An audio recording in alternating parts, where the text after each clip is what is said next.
I used to go into card shows unprepared, but now I go in ready to buy or sell. Here's what changed. If you don't know me already, my name is Marcus and I go by the Backdoor Curve on all social media platforms. TikTok, Instagram, eBay, whatnot. I like to buy and sell sports cards as a little side hobby. I've been going to card shows for the past 3 years and I've learned a lot of things. And I know when I first started, I had no idea what I was doing. I would show up with cash and I would bring a backpack and I would load my backpack up with cards. And I would also bring some cards that I had and looking to sell. But I didn't know how to check a comp or what to bring. So today's video, I'm going to give you some of the tips and tricks that I've learned over the past 3 years that you may be able to use too. The first thing we're going to talk about is buying and what tips I have for buying. My first tip is to always bring cash to the card show.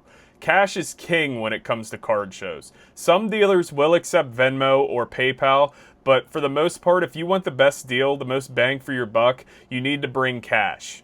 Now, you may ask, how much money should I bring? That just depends on the person's budget. If you're someone with $100, bring your $100, but I wouldn't spend it all because you're going to need supplies.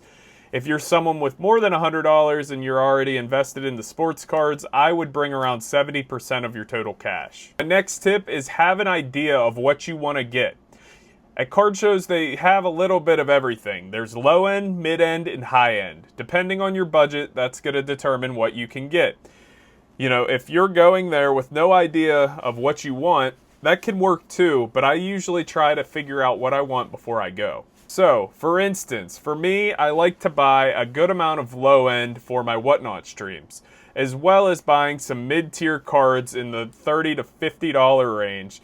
And then if I find something that I really like for over $100, I might purchase that as well. It all just depends on the price. Some of my best purchases have come from bargain boxes. That's tip number 3. Don't sleep on the bargain boxes.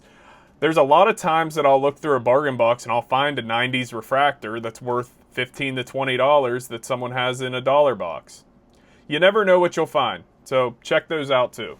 So you found a card that you want to buy. What's the next step? Well, most dealers are going to mark their cards up 10 to 20%. That's usually pretty typical. So you want to see what the card is actually going for online. So there's a few ways you can do this. A lot of people like Card Ladder. Market movers, some people like Collects and they scan their cards to see the value.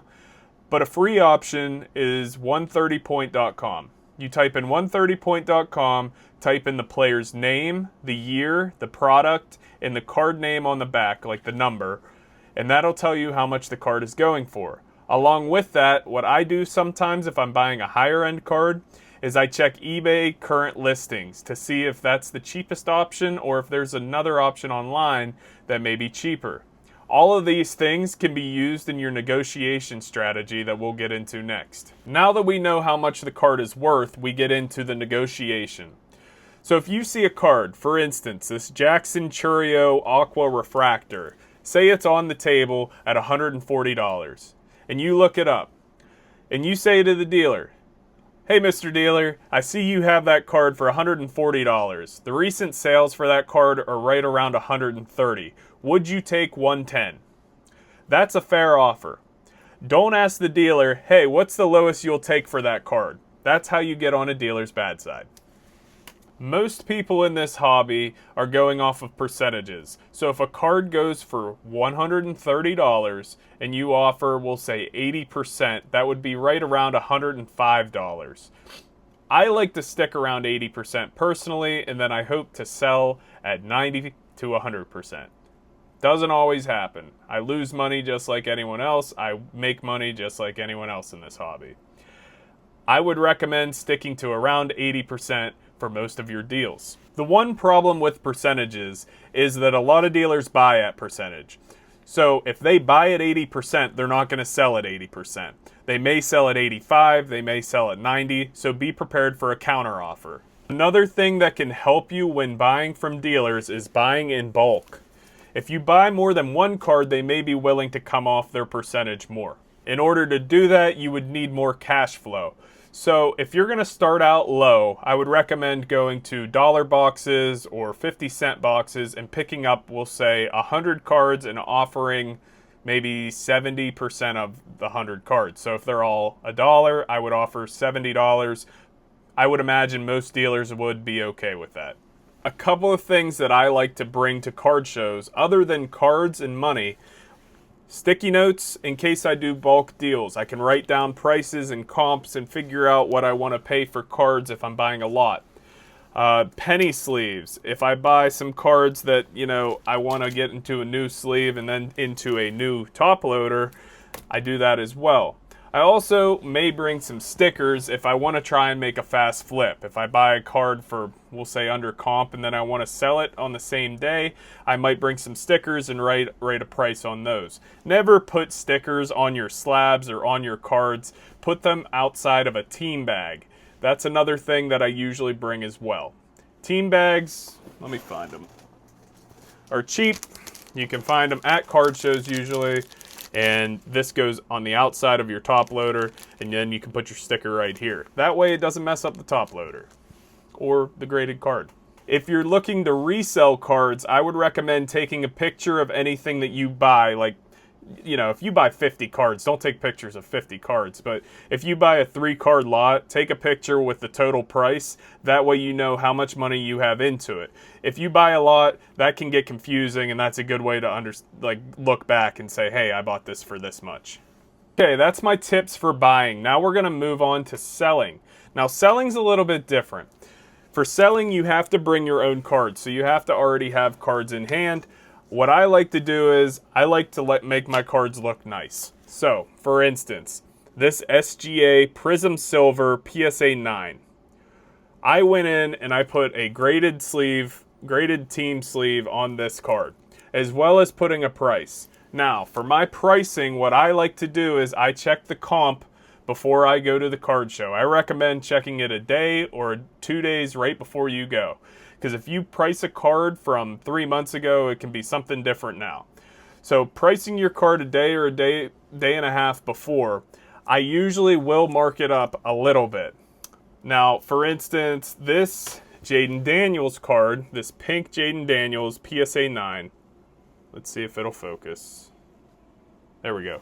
Jaden Daniels PSA 9 goes for right around $25 to $30. So when I mark this card, I put it at 35 with the expectation that I'm going to get talked down from a dealer to probably $25 to $30. That's just what I do. If you want to put it right at comp, do that. But what I wouldn't recommend doing is putting $70 on this card, because no one's going to buy it or you're going to get embarrassed. Now, just like when we buy, we want to check eBay current listings to make sure that our price is cheaper than one on eBay. A good buyer is going to check that, and then they're going to call you out on it. They're going to say, hey, I like that card, but there's one listed for $25 online, and I can get it for cheaper. Don't be surprised if they want to comp your cards out and shoot you a percentage of that. That's up to you if you want to do that or not. I do sometimes. It just depends on the cards that the buyer wants. If it's a card that I'm into for more than that percentage and I don't feel comfortable selling it, then I don't. You got to understand, you're not going to make money on everything, but there's some cards that you may not want to move for a percentage. For instance, this SGA Silver Prism. I bought that card for $370. It's currently going for around $390 to $410. I have the listed price on there at $420. I think that's a pretty good deal.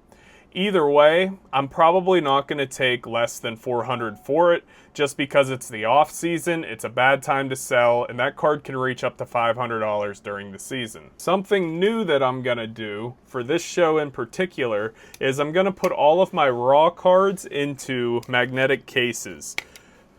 I'm not the biggest fan of magnetic cases, but a lot of people like them. They make cards look nice, but I don't like that there's no penny sleeve around them. So a lot of my raw cards that I'm looking to sell, I'm going to throw into these and see how that does. I'm also going to put a team bag around it and put a sticker on it and not directly on the case, because we know that can damage the case, and we don't want that. My last tip is never feel like you have to do a deal. Sometimes people can be a little pushy. Don't feel like you have to do a deal just because you negotiated. If the price doesn't make sense to you, you don't have to do it. If you don't like the price that they offer you to sell, you don't have to do it. You might find someone else that pays better, or you might find that same card that the dealer has for a cheaper price. I hope this video helps you get ready for your next card show. If it does, leave a like, a subscribe, and maybe even a comment. Check out my other social medias. Also, check out my Whatnot. We've been running some streams on there once or twice a week, starting cards at only $1. It's super fun, very engaging, so check that out. Good luck at your next show.